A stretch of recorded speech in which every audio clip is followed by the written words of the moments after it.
हबीब करीम अलैहिस्सलाम ने जिस औरत को पसंद किया, जिस औरत की तारीफ की, जिस औरत की बाबत मेरे नबी ने इरशाद फरमाया, वो बड़े खूबसूरत लफ्ज हैं। साहिब अहकामुल कुरान ने लिखे हैं, मेरे हबीब पाक ने सहाबा की महफिल सजाई, मजमा खचाखच मस्जिद भर गई।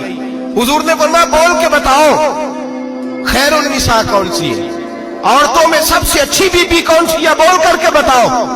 हजरत सिद्दीक अकबर से लेकर मौला अली तक, हजरत अली से लेकर जनाब बिलाल तक, हजरत सलमान फारसी से लेकर अब्दुल्ला मुजनी तक भरा पड़ा है मजमा। हुजूर ने फरमाया बोलो सबसे अच्छी औरत कौन होती है। एक सहाबी कहने लगे हुजूर जिसकी नमाज कज़ा न हुई हो, पर मैं वो भी अच्छी है पर तुम मेरी मुराद को नहीं पहुंचे। एक ने कहा हुजूर जो खामद की ताबेदार हो, फरमाया वो भी अच्छी है पर तुम मेरी मुराद को नहीं पहुंचे। एक सहाबी ने कहा या रसूल अल्लाह जो पाक दामन हो, हुजूर ने फरमाया तुम मेरी मुराद को। हजरत अली फरमाते हैं जब सबके जवाब गलत हो गए तो मैं, कद मेरा छोटा था, मैं पीछे बैठा था, मैं गर्दन झुका के पीछे से निकल गया। सैयदा तैयबा ताहिरा हजरत फातिमा ज़हरा रज़ी अल्लाह ताला फरमाते बीबी साहब के पास पहुंचा। मैंने कहा फातिमा हुजूर ने सवाल किया है। तो हजरत फातिमा भी गोया मुस्कुरा के कहने लगी इल्म के शहर के दरवाजे तो आप ही हैं, तो आप यहाँ आ गए। कहा हुजूर ने सवाल किया है और मुझसे लेकर अबू बकर, उमर, उस्मान गनी तमाम को किसी को जवाब नहीं आया। हुजूर ने पूछा बेहतरीन औरत कौन होती है, बेहतरीन खैरुन निसा, बेहतरीन बीबी कौन होती है।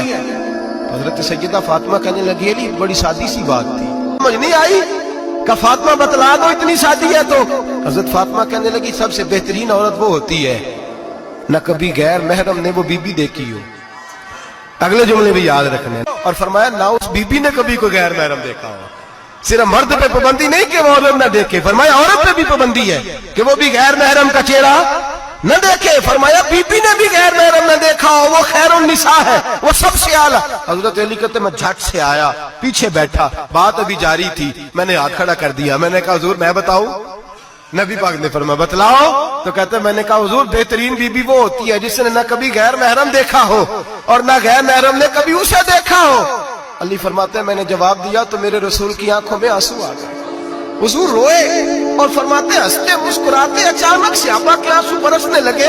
मजमे पे कैफ सा तारी हो गया, आंखें बरसने लगी। हम लोग हुजूर के रोने पर सख्ते में आ गए। नजर उठाई तो जवाब तो मैंने दिया था, तारीफ मेरी होनी चाहिए थी, शाबाश मुझे मिलनी चाहिए थी। मेरे हबीब ने रो के आंसू पूछ के फरमाया मैं तुम्हें कहता नहीं अल फातिमा तो बिदा तो मिन्नी, फातिमा वाकई मेरे जिगर का टुकड़ा है, फातिमा मेरे वजूद का हिस्सा है, मैं तुम्हें कहता नहीं रहता। कहा फातिमा मेरे जिगर का टुकड़ा है। हजरत अली फरमाते हैं सहाबा मेरी तरफ देखने लगे और कहने लगे अली जवाब तू दे, शाबाश बीबी साहबा को मिले। तो कहते हैं मैंने कहा हुजूर रोए हैं तो आंसू मेरे भी छलक ही पड़े हैं। फरमाने लगे लफ्ज मेरे हैं पर सोच उस बेटी के है जिसकी तरबियत मोहम्मद अरबी ने फरमाई है। फरमाया जुमले मेरे हैं, मैं बयान कर रहा हूं, लेकिन पीछे सोच उस नूर वाली बेटी की है जिसको अपने घर के अंदर रह के आंगन में रख के रसूल पाक ने परवरिश फरमाई। हजरत फातिमा फरमाती हैं हजरत अली मेरे पास दौड़े आए और कहने लगे फातिमा चल मस्जिद, पता नहीं हुजूर को क्या हो गया। हुजूर रो रो के बेहाल हो गए और हुजूर हुजरे में रो रहे और हिचकियों की आवाज मस्जिद में आ रही है। चल जरा चल के हुजूर की बात देख क्या हुआ है, हमारी को ताकत नहीं अंदर जाने की। सैयदा तैयबा ताहिरा हजरत फातिमा झट से पर्दा ओढ़ा, हाजिर खिदमत हुई, अंदर गई। कहती हुजूर के कंधे पे हाथ रखा तो महबूब बेटी के हाथ की ठंडक महसूस की, सर सजदे से उठाया। फरमाया फातिमा आ गई हो। हुजूर आई। फरमाया चल बेटी तू भी हाथ उठा और मेरी उम्मत की बेटियों के लिए दुआ मांग।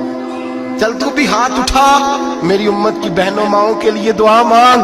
महबूबा क्या हुआ। मेरे हबीब ने फरमाया रात मुझे दिखाया गया है दोज़ख में कुछ बीबियां हैं, उनके बाल फरिश्तों ने बांधे हुए हैं और उन्हें गुर्ज मार रहे हैं। वो चीखती चिल्लाती हैं और मदद के लिए पुकारती हैं, बड़ी तकलीफ में हैं। तो बीबी साहब अर्ज करते हैं या रसूल अल्लाह उनकी गलती क्या है। तो मेरे नबी ने फरमाया वो बारीक दुपट्टा ओढ़ती थी, वो बारीक दुपट्टा ओढ़ती थी, उनके बाल चमकते थे, गैर महरमों की नजर पड़ती थी। उन्हें दोज़ख में सजा मिलेगी, वो चिल्लाएंगी चीखेंगी, उनकी मदद को कोई नहीं पहुंचेगा। चल तू हाथ उठा दुआ मांग। हजरत फातिमा उम्मत को पैगाम देती हैं पर्दा ओढ़ दो, हिजाब में आ जाओ, अपने आप को रसूलुल्लाह की बारगाह में झुका दो।